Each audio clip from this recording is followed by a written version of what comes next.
So we've just covered the different business types that you can be involved with. And the answer was all of them. It's about thinking outside the box and how you can achieve that. We're going to cover where you can find or where you can create value within a business that you can distribute. That's coming up shortly. But we've covered that, and we've also covered your expectations for time involvement and the margins that you can expect to achieve. Of course, they were generalized or truly based from my own experiences, but they should give you a good guideline.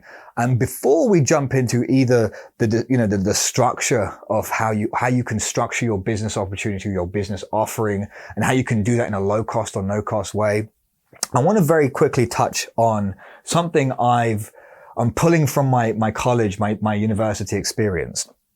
It was one particular diagram that sat with me since I went to university, and this is now going back around 14 years.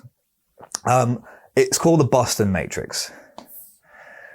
Now you should Google this. It's a very, very simple, very common way to analyze products within a business or products or services within a company that you're going to start up, or if you're working for a company, it's how to analyze what's being sold and where you fit.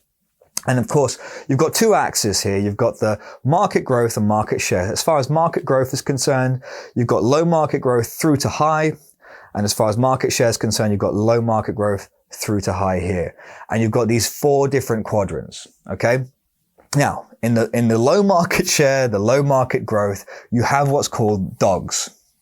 That's what they call it, dogs. All right. I love dogs, but in this instance, dogs are bad because they have a weak market share, they have a weak market growth, and they're very difficult to make profit within. Okay. So this is an example of a product that is just dying. There's no point going out to a distribution network. In a practical sense, how would you be able to convince your best friend if you think about it? If you've got something that really is no one wants it, there's no way for you to make more of it. There's no growth market here, and there's no attraction of it. How are you going to get someone else to sell it for you?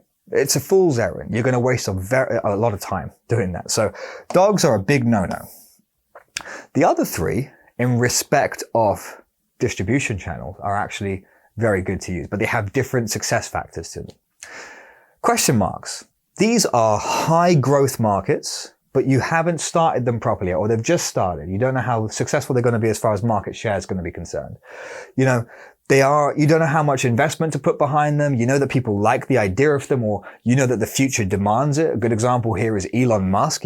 Thankfully, he has billions of dollars to really push his electric cars, and he can really push his space travel, but there really wasn't a market for that. He's really creating that market. He's really pushing that out there. He knows the growth potential's there, but there's no market share already. There's no customers for his spaceships outside of, NASA at the moment.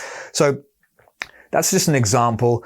But that's an example of a question mark opportunity. This could be the new business that you're going to start. This could be, you're working for a shoe company, for instance, and you have your own idea about what shoe that you want to create. Or it could be, you could be a personal trainer and you could be thinking about a brand of fitness wear that you want to create and tailor for a specific type of body type or whatever the case may be. That could be your question mark. It could be the next business that you're going to start.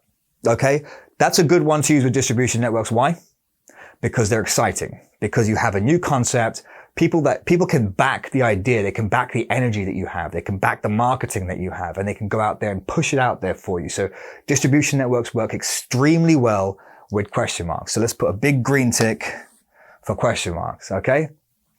Like I say, this could be services, merchandising, could be manufacturing, could be a hybrid business. Regardless, if it's a question mark, if it has high market growth, but it doesn't have much market share, still perfect for a distribution network. So thumbs up there. Stars. This is something that you've already been doing really well. Okay. This could be your current business. You could be selling a hell of a lot of it. As far as your market share is concerned, you've got a lot of people out there buying it. Your growth potential is significantly high. You're really doing well. Stars are an immediate yes. That's just a no-brainer. We don't have to discuss that very much. I think it's pretty obvious that you can certainly attribute that to a distribution network, and they're just going to ramp up your sales even more. So definitely stars. Cash cows. I'm going to use my own example. US Parking Investments, my private equity company.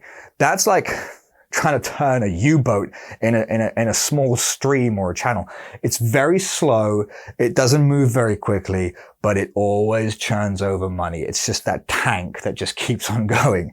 That is a cash cow. It does really well. It does it consistently well, but there's no huge market growth for it. I mean, they're parking lots. Okay. Everyone knows what a parking lot is. It's not fancy and new. There's no huge growth market for it. In fact, more people are turning to electric vehicles. So the only next growth element that we could see with parking is those parking lots themselves turning into like the next gas stations or electric charging stations for the future for charging lots of different cars en masse. Outside of that, you've got the Uber effect. It's taking people out of cars, well, out of their own cars. And then you've got Uber spending $1 billion a year on trying to automate cars, and various other companies doing the same thing. So parking has its ups, it's got its potentials in the future, but it's right now a cash cow. It just keeps on delivering at a snail's pace.